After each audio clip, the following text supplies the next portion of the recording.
your Volume 1 MyMath book. Today's lesson is entitled Multiplication Properties. Now, if you cast your mind back to Chapter 5, Lesson 7, we talk about addition properties, and there were 3 of them. The associative property, the commutative property, and the identity property. Really? These were very simple properties that you've known since pretty much kindergarten and first grade. We just gave them fancy names. These properties, not only are they addition properties, but they are also properties to multiplication. Same thing. Now, you'll recall, I have them written here, and I use keywords to help me because those big words, I often get them mixed up and forget them. I'm gonna be honest with you, I do. So my keywords help me a lot.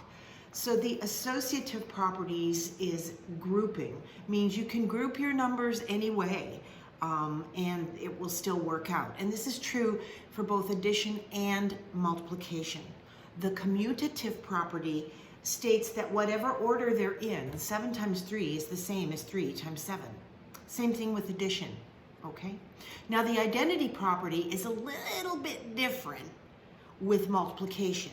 You might recall that with addition, whenever you add 0 to a number, you get the same number. I guess they call it identity because the number does not change its identity. With multiplication, the keyword I have here is 1, because whenever you multiply a number times 1, you get the same number. It does not change its identity. So these are the 3 properties that your MyMath book talks about for both addition and multiplication. I'm going to add 1 property to multiplication because I use it all the time. Don't tell anyone. It's called the distributive property, and it means you can split numbers and multiply them and then add the 2 products together. And I'll give you an example of this because I use this all the time for my times tables. What? Yeah, there's no one here. I don't actually know all my times tables by heart. There are a few that I really struggle with. So for those ones, I use the distributive property in my head. And I've gotten so good at it that now when I do it, you can't even tell because I'm so fast, but I'm still doing it. So don't tell anyone. Here's an example of what I mean. This is a times table that I struggled with when I was a kid, 6 times 8.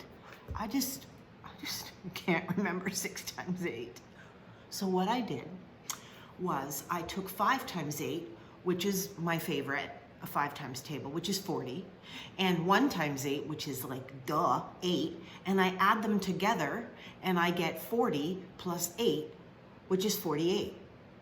Now, every time I do 6 times 8 in my head, I'm doing this fast, and coming up with this so that you think I go right from here to here, but I don't.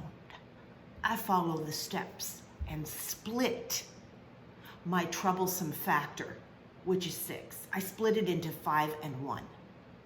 Then, once I do my multiplication, I add I guess these are partial products. I add them together to get my product of 48. And I do it so fast that you don't even know.